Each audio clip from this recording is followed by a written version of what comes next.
EFF Deputy President Floyd Shivambu sharply denounced the mass deportation of undocumented immigrants in a recent interview, calling it dehumanizing and drawing comparisons to the historical horror of slavery. Please kindly hit on the subscribe button as we go into the details. Shivambu promoted policies that give human dignity and rights first priority and underlined the need for a more compassionate attitude toward those who are living in the nation without the required papers. Deportations as a whole are also demeaning.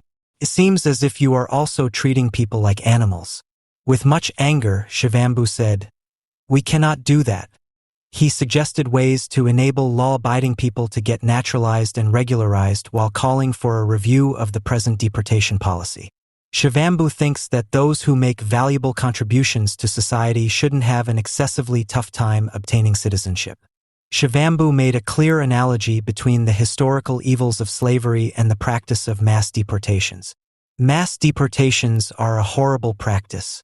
It is comparable to the enslavement of our people by the colonialists, he said, where they just forcibly transport people, then you remind us of slavery.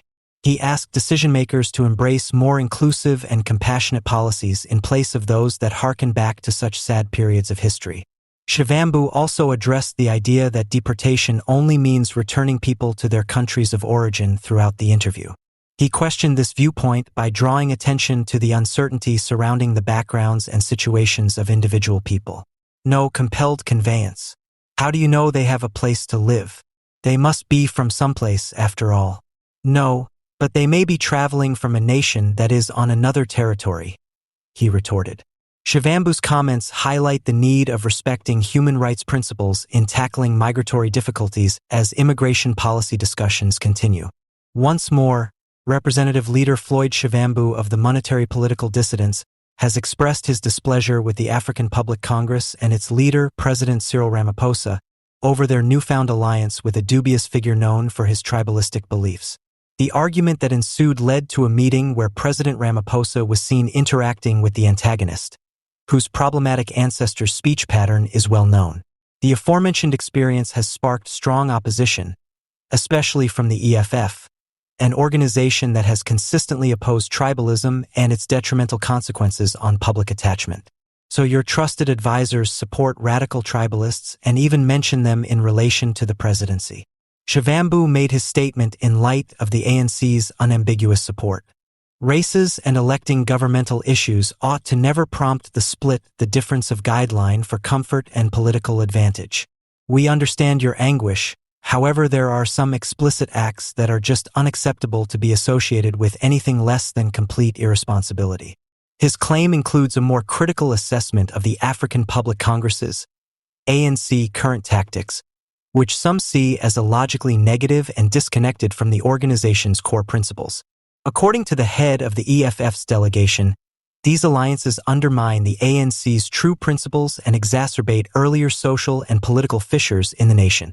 The actual response from the ANC to these accusations is still pending. By the way, credible sources claim that the social gathering was part of a larger strategy to provide support ahead of the next contests. Others argue that this behavior is indicative of the party's waning influence and growing panic.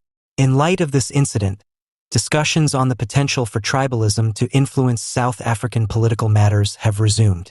Tribalism has historically led to conflict and strife inside the nation because it is an ethnic loyalty that prioritizes the needs and concerns of a specific group above those of the nation as a whole.